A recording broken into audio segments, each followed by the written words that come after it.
supposons maintenant qu'on ait un foncteur fidèle. Fidèle, ça veut dire que si on a deux flèches ayant les mêmes objets et qui sont appliquées sur le même, enfin qu'il y a au plus une flèche, disons, avec des objets donnés et une projection donnée, eh bien on peut définir la notion de catégorie P structurée. Et de même la notion d'action. Avec, donc, simplement, en remarquant, et c'est ce qui est fait dans l'article 63 sur les catégories P structurées, en remarquant qu'il suffit, on a la catégorie, hein, attention, ici on a la catégorie, on a une catégorie, on va, pour la P structurée, pour qu'elle soit topologique par exemple, eh bien, il va suffire de demander que alpha et bêta et kappa soient des applications continues. Donc, qu'à la place du C, on ait une topologie sur le C, S, est telle que ces applications se relèvent dans la catégorie des topologies, si on se passe dans la catégorie de topologie. Mais d'une façon générale, il va définir une catégorie P structurée comme étant la donnée d'une catégorie. On a la catégorie ensembliste. On ne sait pas, on n'arrive pas encore à la notion de catégorie interne générale. Que d'ailleurs, à peu près à la même époque, Jean Benabo a défini tout à fait différemment en passant par les catégories et avec multiplication. Mais donc, on a ceci et on relève. Alors, ce qu'il y a, c'est que, qu'est-ce que ça veut dire relever?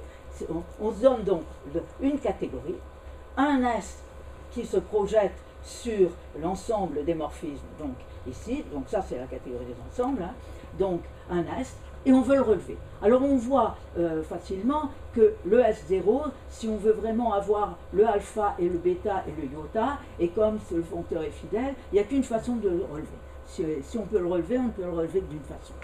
Par contre, le C2, on peut peut-être le relever de différentes façons. Il faut qu'il y ait quelque chose. On veut que ici, dans l'idée de catégorie, puisqu'on a la catégorie, on n'a pas besoin de le dire que le C2 c'est l'ensemble des couples composables, puisque on se le donne sous cette forme-là. Mais quand on le relève, il faut d'une certaine façon le dire. Alors dans la première définition, il a fait un peu plus, c'était fait d'une façon plus lourde, mais enfin très vite, il y avait ça. D'ailleurs le foncteur P avait beaucoup plus de propriétés dans les premières définitions, mais enfin très vite, en quelques mois, à ce moment-là, en 63, il y a, je ne sais pas, une bonne dizaine d'articles hein, qui ont paru à ce moment-là. Donc, on voit très vite que ça revient à prendre, il faut que le S2 soit le produit fibré de ce qui relève le A et ce qui relève le B. Donc que ça, ce soit un produit fibré. Et puis c'est tout.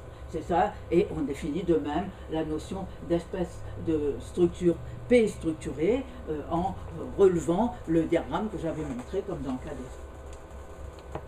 Alors, donnons des exemples de catégories P structurées, en particulier les catégories P structurées, donc les catégories topologiques et les catégories différenciables et les actions. Et là, il introduit des conditions supplémentaires sur une catégorie, sur un groupoïde d'ailleurs, sur un groupoïde topologique pour qu'on ait exactement l'analogue du groupoïde des isomorphismes entre fibres d'un espace fibré principal, c'est-à-dire qu'en fait, il traduit complètement, et c'est ça qui a été développé par Mackenzie, par les géomètres différentiels par la suite, la théorie des espaces fibrés est ramenée à la théorie des espèces de structures topologiques.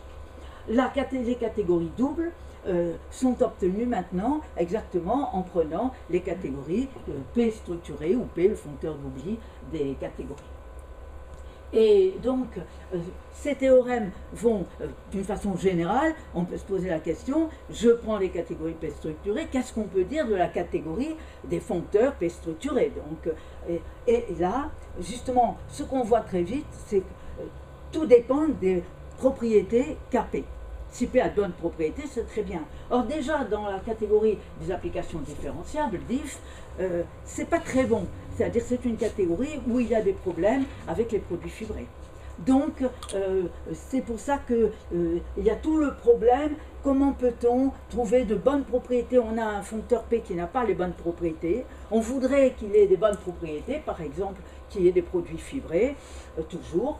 Eh bien, comment est-ce qu'on peut plonger la catégorie dans une catégorie un petit peu plus grande, de manière économique, en mettant juste ce qu'il faut de plus pour avoir les propriétés qu'on veut? C'est pas compléter, faire une complétion générale de la catégorie, c'est juste rajouter de manière économique exactement ce qu'il faut pour avoir les propriétés qu'on veut. Ça va être à la base justement de la notion de prototype d'une esquisse après. Et donc maintenant nous en arrivons